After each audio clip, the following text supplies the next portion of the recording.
Welcome back to it. It is the Todd Starnes radio program. Andy Hoosier sitting in, moving the Liberty University studios from Memphis, Tennessee, out here to Wichita, Kansas, where I hail from. Always a great honor to sit in for the great Todd Starnes on the program, 901-260-5926, if you want to jump on the program with us. But we have our guest here on the program, and I don't want to waste any time as we still continue on with Government Shutdown 2025, now officially the longest government shutdown, and no end in sight. In fact, Hakeem Jeffries and Chuck Schumer have officially sent a letter yesterday afternoon to President Trump asking for a sit-down. Now, again, I don't know what we're sitting down for. I don't know what we can do to negotiate. There is no negotiation for a continuing resolution to keep government funded, just to keep the doors open so they can actually work on policy discussions. But that's not what the letter says. According to Politico, we write they're demanding it to the president, a bipartisan meeting of legislative leaders to end the GOP shutdown of the federal government and decisively address the Republican health care crisis. Okay. Where are we at with the government shutdown? What's it doing to the economy? Our ongoing budget conversations at the federal level and more. Really happy to have on the program. He's no unknown person here on the program for Todd Starnes, and my personal congressman from the 4th Congressional District here in the great state of Kansas. Really happy to have on here Congressman Ron Estes. Congressman, how are you, my friend? I'm doing well. Thanks, Andy. How are you? Oh, it's doing great, and great to chat with you. Government shutdown number whatever day this is with the ongoing shutdown. Congressman, are we seeing any end in sight? We see this letter where Hakeem Jeffries, Chuck Schumer are now demanding a bipartisan sit-down with the president and Republicans. Congressman, I don't know what we can negotiate here. There's nothing to negotiate. Yeah, it really is. That letter's kind of a lot of chutzpah that they put into that. Just from a standpoint of, it's the Republicans that are voting to fund the government, and the Democrats are voting not to fund the government. To actually word the letter the way they did was really disingenuous and not truthful going through that. But, we're in the midst of this Democrat shutdown, and we sometimes call it Schumer shutdown 2.0, and it's an impact on so many Americans. I mean, just this last Saturday, we had 42 million Americans that are cut off from food stamps because of that, and air traffic controllers and servicemen and women aren't getting paid, and so many government employees that are, trying to do the services for the American people. And it's really sad that they're trying to play these games. What they're trying to argue is two different discussions. One is they want to continue the insurance company bailouts from the COVID era, and the other is they're not fulfilling their role of being leaders for the United States government. And we should open the government, make sure that we keep the country running, and obviously we need to go address Obamacare. I mean, Obamacare's failed in so many areas in terms of cost of premiums and whether you can get to your doctor or not. But we should be taking care of the country first.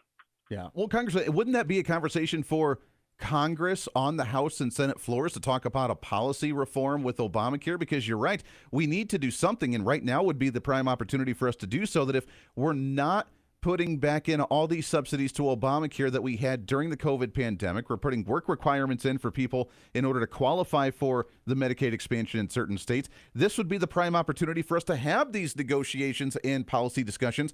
But that's not something to be done during a CR bill. It's something to be done once the government's open while you guys are on the House floor, isn't it? Yeah, it really is. And to be able to talk through this conversation that they're talking about on the Obamacare subsidy, I mean, it's really a conversation you can't have because, their demand is that illegal aliens get free health care. Their demand is that rural hospitals, that $50 billion be taken away from rural hospitals. And you can't have that conversation in a letter that you write. You need to make sure that all the functions of the government are working so that we can actually move the country forward. Yeah, that's a really great point. We're talking with Congressman Ron Estes from the 4th District of Kansas, my congressman, great personal friend, and a great friend right here on the Todd Starnes radio program. Let's talk about your conversation. You're on the Ways and Means. You discuss budgets all the time for the federal government. We're trying to get things back on track. We're trying to get at least somewhat of a balanced budget back on track. Obviously, the government shutdown making things very difficult and throwing things up in the air. But where are we at, not only with this budgetary process, but then going into the next year? How is this disrupting your guys' progress to get anything done right now? It really is a big disruption. I mean, when we voted on the House Republicans voted to fund the government over a month and a half ago, and the intention there of having this temporary continuing resolution or CR to fund the government at current levels was to get to November 21st and allow the appropriations folks to actually work on what the 2026 spending should be and what programs we should spend on. So basically, we've wasted 5 weeks now of not being able to focus on what we should do for the future, what we should do for next year, and it's certainly a waste of time. And the sad part about it is this is this exact same funding that the Democrats have voted for 13 times when President Biden was in office. And it's basically continuing on that same spending pattern. And now they're playing political games and not voting to keep the government open.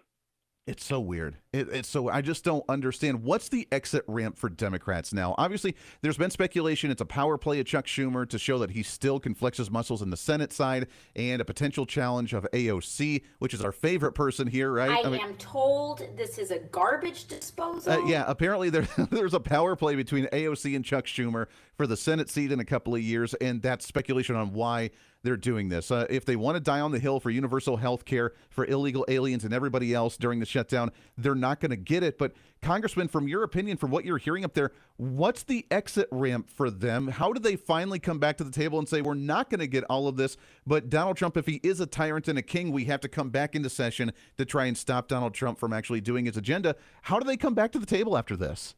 Yeah, you hit the nail on the head. It really is a political power play for their part, and they're calling it their leverage because they're afraid in their primaries that they will be attacked and primaried by somebody that's even more liberal than they are, and because of that, they really don't have much of an exit ramp because those more extreme members of the Democrat Party aren't going to go anywhere. And they've been told this bill of goods that you can shut the government down and create all these massive giveaway programs, and we just can't. I mean, we're $2 trillion overspending as it is right now.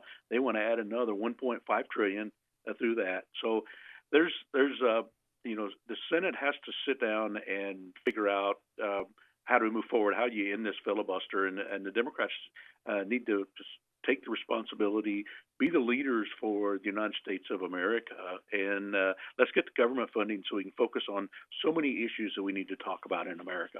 Yeah, well, or just be adults and just come to the table and actually realize you're not going to get everything you want and throw a temper tantrum like little children. President Trump yesterday spoke on his 1 year of being elected, or after his election a year ago, and talked about the economy, said that we are now getting into the golden age as the economy begins to ramp up, and said this. And I'm pleased to report that today the United States has the strongest economy, the strongest borders, the strongest military, the strongest friendships, and the strongest spirit of any nation anywhere. We have the greatest economy right now. A lot of people don't see that, but if you look at what's happening with all the factories, AI, auto plants all over the country being built, that if you would have thought about that 2 or 3 years ago, you would have said it was the opposite. They were all leaving. Now they're all coming in.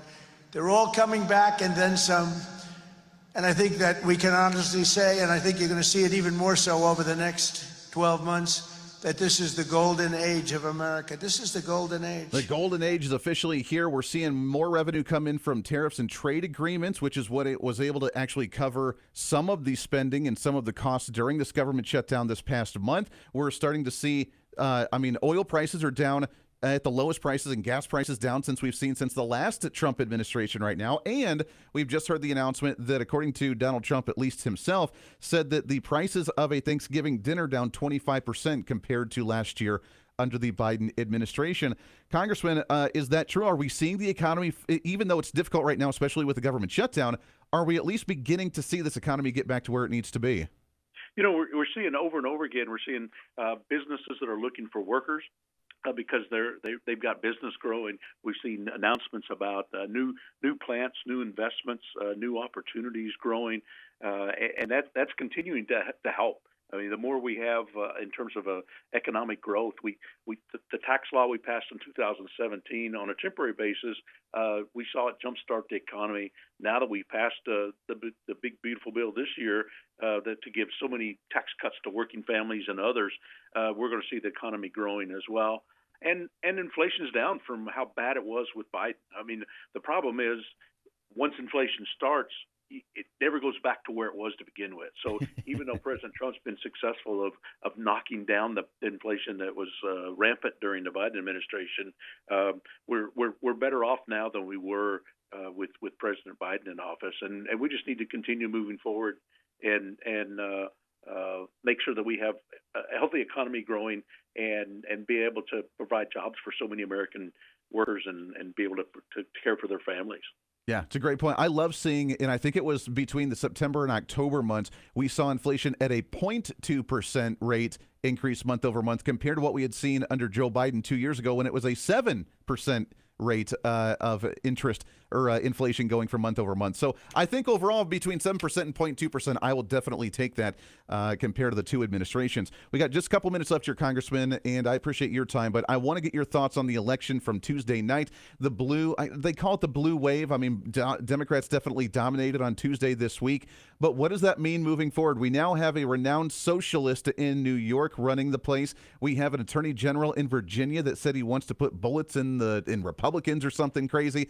What does this mean for the state of the Democrat Party, and is this an issue for the midterms next year, do you think? It really is sad that, I mean, the media plays this off as a big Democratic win, but hey, California, New York, New Jersey, I mean, those are Democrat states. Kamala Harris won those in the presidential election. So the news would have been if the Democrats hadn't won that. And then you see such extreme people that the Democrats have brought to the forefront. You see Ma'am Damney in New York, and you know, actually as a avowed socialist, he's actually looking at how you make the government control and dictate to people's lives, and to have an attorney general in Virginia, the Democrat who, you know, thinks it's right to go out and kill people. I mean, just from that standpoint, that's horrible in terms of his statements that he's made, and it's not the way that Americans want to see the country run, and we should expect better from leadership in our country.